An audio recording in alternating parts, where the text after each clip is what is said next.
Sejam bem-vindos a mais um Além do Arco-Íris. Sidney Fernandes e Carlos Luz. Olá, amigo, olá, amiga ouvinte. Aqui estamos para mais um programa Além do Arco-Íris, com reflexões em torno da doutrina espírita. Rogamos ao Senhor da vida, abençoe nossos propósitos de bem servir. Estaremos hoje apresentando mais um estudo de caso com base em um artigo do escritor Sidney Fernandes. Falaremos hoje sobre a semente divina que existe entre nós. Caso você tenha alguma sugestão para o nosso programa, envie um e-mail para carloseduluz@uol.com.br carloseduluz@uol.com.br. E hoje, mais uma vez, temos o prazer de receber os nossos amigos Carlos Luz e Sidney Fernandes. Obrigado, Té Oliveira. E hoje vamos trazer ao conhecimento dos caros ouvintes e amigos a página O Dom de Deus. Começando por uma expressão de Paulo, o apóstolo. Por isso te lembro, despertes o dom de Deus que existe em ti. Uma das mais gratificantes mensagens oferecidas ao homem desde que tomou consciência de sua condição de filho de Deus, foi lavrada pelo apóstolo Paulo, ao afirmar que existe em todos nós o dom de Deus. Durante milênios, exegetas, poetas, filósofos e religiosos cantaram e decantaram esse registro das formas mais diferentes. Foram unânimes, no entanto, quando afirmaram que todos herdamos chama divina, que precisa ser despertada, mantida e reavivada, pois ela representa o mais poderoso antídoto capaz de combater e até eliminar as sombras dos impulsos primitivos inerentes a todos nós. Emmanuel, o sábio Emmanuel, com sua preciosa e sintética interpretação do Evangelho, aborda esse assunto, como sempre, com autoridade e precisão, destacando que dispomos da providência divina para abastecer nossas carências e trazer luzes para nossas escuridões. Emmanuel adverte ainda, todavia, que um dos maiores perigos que corremos são as tentações. As tentações representam sugestões de verdadeiros desvios de conduta do caminho reto. As tentações soam como cantos de sereias que, segundo a mitologia grega de Homero, seduziram Ulisses, de Odisseia, e tantos outros marinheiros que passavam nas proximidades de uma ilha do mar Tirreno, entre a ilha de Capri e a costa da Itália. Emmanuel, no entanto, dispensa recursos metafóricos e vai direto ao assunto. Somos tentados a permanecer às escuras quando surgem convites para o vício, para a maledicência, para a calúnia, para a indolência, para o adultério e até mesmo para a alimentação exagerada ou indevida.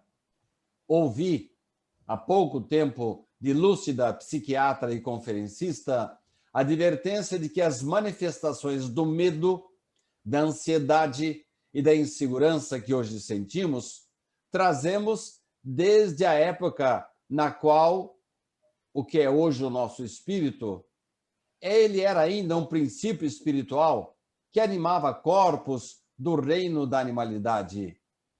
Essa característica inferior, caso se torne um padrão do nosso modo de ser, irá predominar em nosso psiquismo e só poderá ser mudado com práticas constantes de solidariedade, gentileza, afeto e empatia. Ora, não seria exatamente essa advertência que Emmanuel nos faz ao nos lembrar que todos portamos o dom de Deus e que muitas vezes descuidamos da sua manutenção, de seu reavivamento? Jamais, amigos ouvintes, poderemos esquecer que cabe a nós o despertamento dessa chama divina que às vezes bruxuleia, ameaça se apagar no nosso interior. Por outro lado, o trabalho honesto, o respeito à família, a palavra amiga, a conversa edificante, a leitura digna e o cultivo da espiritualidade estabelecem conexões imediatas com as forças da vida e, assim, reavivam, intensificam a centelha divina que todos nós portamos. Uma faísca do vosso amor pode abrasar a terra. Ensina-nos a oração recebida por um círculo espírita de Bordeaux, na França, de Allan Kardec, há quase 150 anos, atribuída ao Espírito Caritas. Fiquemos com Emmanuel. Que venham as tentações do desânimo e das decepções e nos fustiguem as sombras do passado, a partir do momento em que reacendermos as próprias luzes e obedecermos às determinações da vida, estaremos preparados para o reerguimento e a reedificação sempre que for necessário. Acordemos o dom de Deus que jaz adormecido dentro do nosso peito e tudo poderemos enfrentar. Carlos Eduardo Luz. Tirando o ufanismo da minha digressão, Carlos, responda-nos de onde vem essa parte interior divina que todos nós portamos. O Sidney, quando as pessoas falam que temos uma semente divina e dentro de nós, uma parte divina, uma centelha divina, realmente é verdade. Nós temos todo esse potencial. A Michelangelo, uma vez perguntaram para ele que ele fazia uma estátua, que era tão bonita aquela estátua, como que ele tinha construído a estátua. Ele falou assim, eu não construí a estátua estava já aí dentro da pedra. Assim, mas eu vi você lascando a pedra, usando o cinzel, usando as ferramentas para esculpir a estátua. Eu disse, não, ele já estava aí em potencial. Eu simplesmente tirei o que não era estátua, tirei-o e ela manifestou toda a sua beleza, toda a sua estética. Então nós temos dentro de nós essa perfeição divina. Cabe a nós, então, tirarmos de dentro de nós o que não é divino, que não tem essa perfeição, que não tem esse amor divino.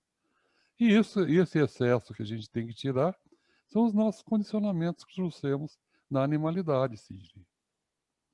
Carlos, nós falamos muito aí em cumprir a vontade de Deus para nos livrarmos dos erros do passado. O que é isso? O que é cumprir a vontade de Deus? Então, a vontade de Deus, ele trouxe, ele entregou a Jesus, Jesus é o mensageiro de Deus, e nos trouxe essa mensagem explicando como fazer, então, germinar essa semente divina dentro de nós.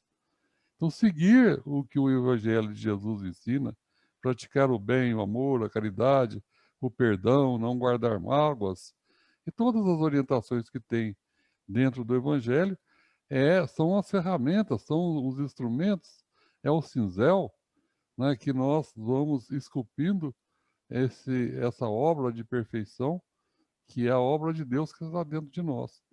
Então, é um exercício da nossa vontade, que nós temos nosso mesmo, de nós próprios, é a nossa liberdade, nessa capacidade de escolher, e a nossa racionalidade. Né? Usando, então, esses dois instrumentos, né? Nós só vamos fazendo, então, manifesta em nós a perfeição divina, eliminando pela nossa vontade, pelo exercício, pelo nosso entendimento, tudo aquilo que a gente traz, aquela agressividade, aquelas ações instintivas que nós trazemos como herança do tempo que nós éramos princípios espirituais. Assim, quando eu digo nós, é o nosso espírito, né? Nós somos o nosso espírito. Então, antes de sermos espíritos que somos, denominados espíritos, nós éramos princípios espirituais. E nesse tempo de princípio espiritual, nós tivemos muitos condicionamentos. Cabe a nós, então, eliminá-los E assim fazendo, manifestará em nós, então, toda a beleza e todo amor e toda a glória de Deus nessa parceria entre nós e Deus em nos construirmos como seres que caminharão em direção à perfeição. Ô, Carlos, um dos princípios defendidos pelo Espiritismo é de que o homem tem o livre-arbítrio. Isto é, ele pode fazer o que ele bem entender. Claro que ele vai responder pelos seus atos. Mas como é que fica esse livre-arbítrio se todos nós estamos fadados, temos uma fatalidade que é a perfeição angelical? Essa é a vontade de Deus. Então, nosso livre-arbítrio, nesse caso, fica perdido? É muito, muito boa essa questão, viu, Sidney? Porque tem pessoas que acham que a gente tem um destino, uma destinação que nós temos que cumprir, que é a escolha de Deus, Deus quer isso, Deus quer aquilo, e a gente segue aquilo literalmente, religiosamente, né? E outros dizem que não tem, Deus não determina nada, né? Não existe determinismo. Nós podemos fazer tudo que a gente quiser, seguir para o caminho que a gente quiser. O que o Espiritismo nos ensina e nos explica é que acontece exatamente uma mistura dessas duas coisas. Nós temos o livre-arbítrio para escolher o nosso caminho, mas a nossa destinação final é a perfeição. Nós somos seres perfectíveis. Quer dizer, nós temos a imperfeição durante o processo de evolução. E nesse processo, então, à medida que a gente vai caminhando no tempo e vai exercitando a nossa inteligência e as nossas escolhas em direção tendo por direção a vontade de Deus expressa no Evangelho, nós vamos nos tornando cada vez menos imperfeitos, cada vez fugindo mais do proceder da animalidade e aproximando-nos mais do proceder dos anjos. Ou seja, vamos da animalidade para a angelitude cada vez mais. E o tempo que a gente demora para chegar nessa perfeição é que é a nossa escolha. A gente pode demorar mais ou demorar menos. Agora, todos nós chegaremos lá. Carlos, você que é o rei das metáforas, tem algum exemplo para deixar mais clara essa questão aí do livre-arbítrio para nós? Sidney. Do mesmo modo como na escola que conhecemos e frequentamos, cabe a nós cumprir o seu programa de ensino, estudando e passando por provas até o final do curso, caso aconteça de sermos maus alunos e não queiramos estudar, por isso seremos reprovados. Assim ficaremos repetindo de ano até que um dia caia a nossa ficha e, descobrindo a importância de estudar e aprender, passamos por nossa livre escolha a uma nova fase que nos levará à aprendizagem e, consequentemente, à aprovação no fim do curso. Então, a metáfora é a metáfora da escola, né? Que as nossas avós falam que o mundo é uma escola. Então, realmente, o mundo é uma escola e a gente está aqui para aprender a amar, né? E assim, a gente cumprindo essa obrigação existencial, nós caminhamos em direção a Deus, em direção à perfeição e em direção à felicidade. Ô, Carlos, o Richard Simonetti costumava dizer que nós ficávamos marcando o passo, né? Mas, Carlos, eu ainda não entendi uma coisa. Se nós estamos já destinados à perfeição, o que faz a gente ficar patinando, ficar como repetentes dessa escola? Da vida lá.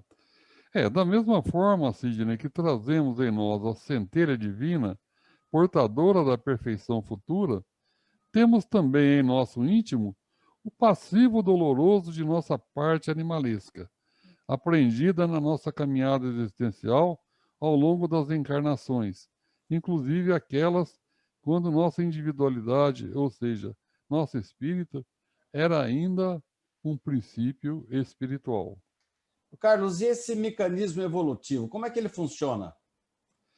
Como princípios espirituais, na animalidade, aprendemos a competir e fazer prevalecer a nossa vontade, isso pela força. Como predadores que fomos, trazemos em nós, pela via da reencarnação, registros dessas experiências. Enquanto estagiários nesses reinos inferiores da natureza, portávamos a força plena do instinto, nos programando à evolução.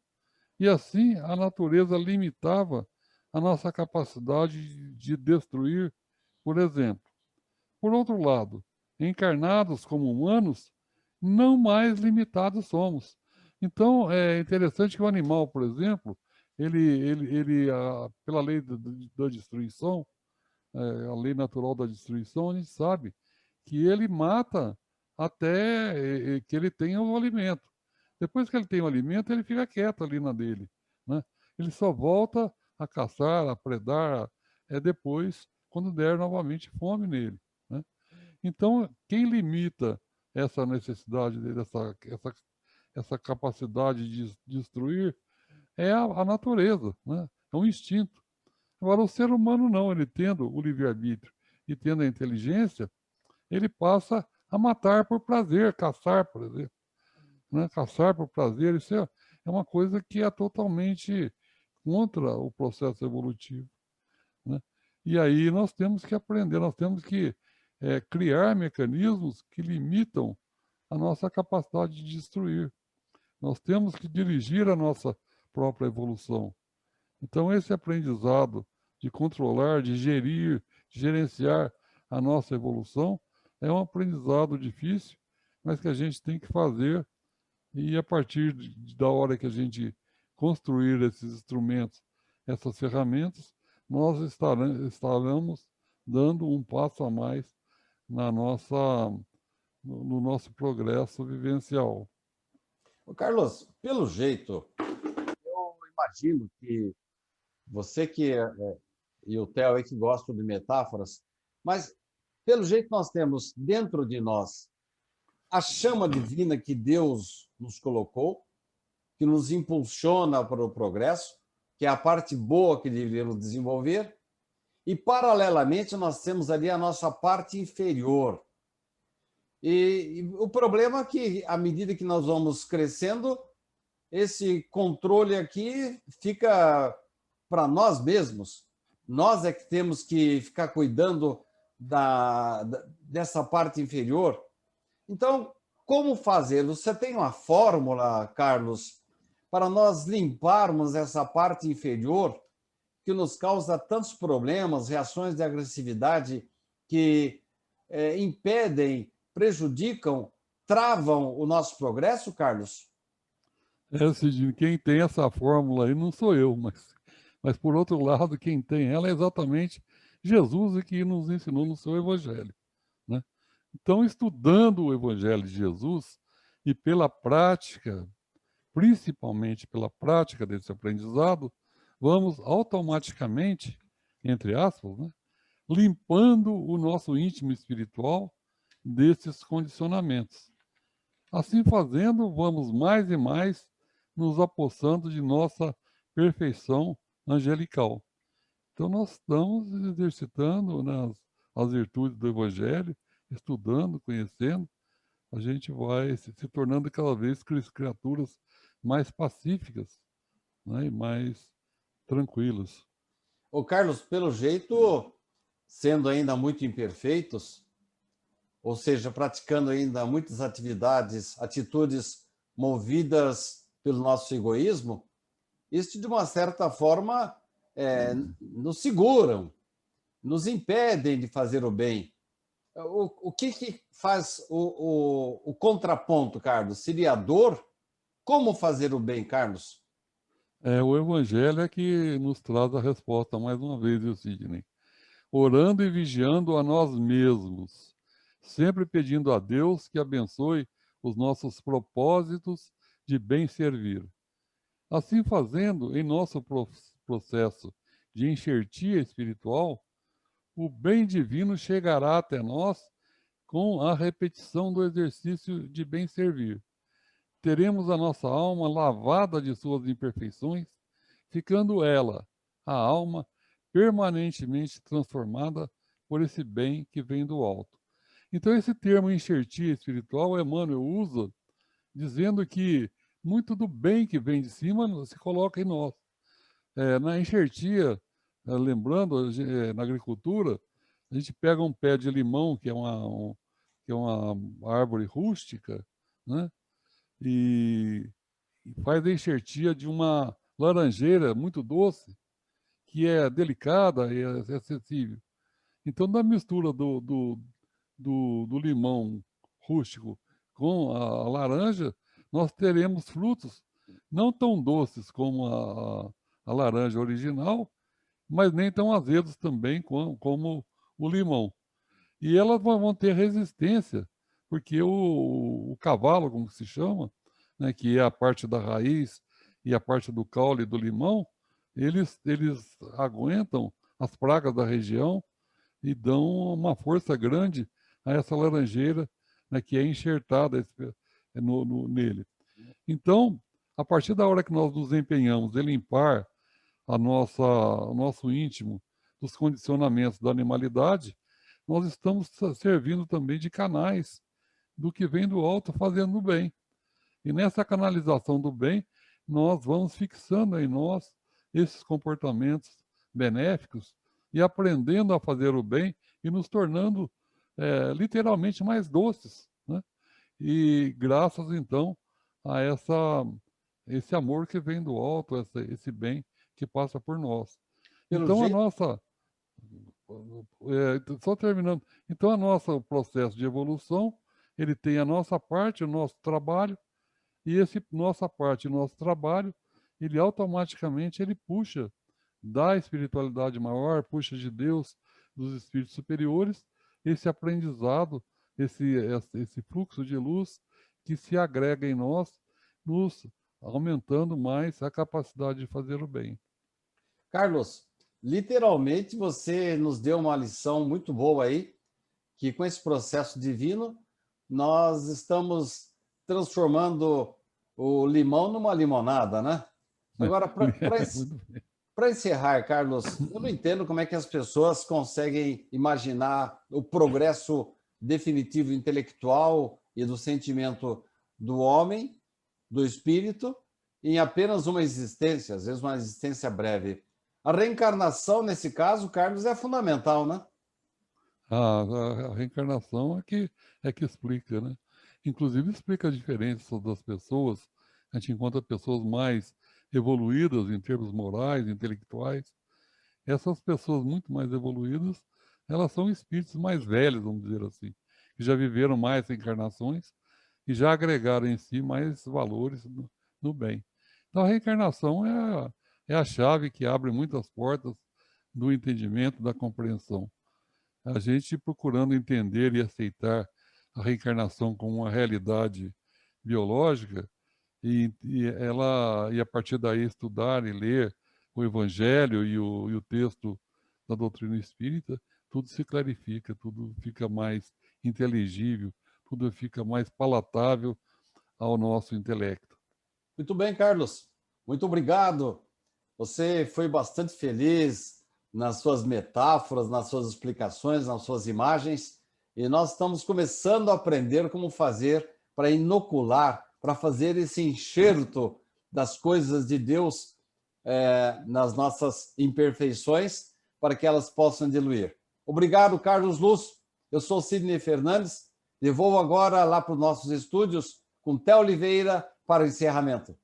Obrigado, Sidney. Obrigado, Carlos. Que a paz de Jesus, o amor infinito de Deus e a sintonia com os bons espíritos estejam sempre conosco. Muito obrigado pela sua presença e até a semana que vem para mais um programa Além do Arco-Íris. Sejam bem-vindos a mais um Além do Arco-Íris. Sidney Fernandes e Carlos Luz.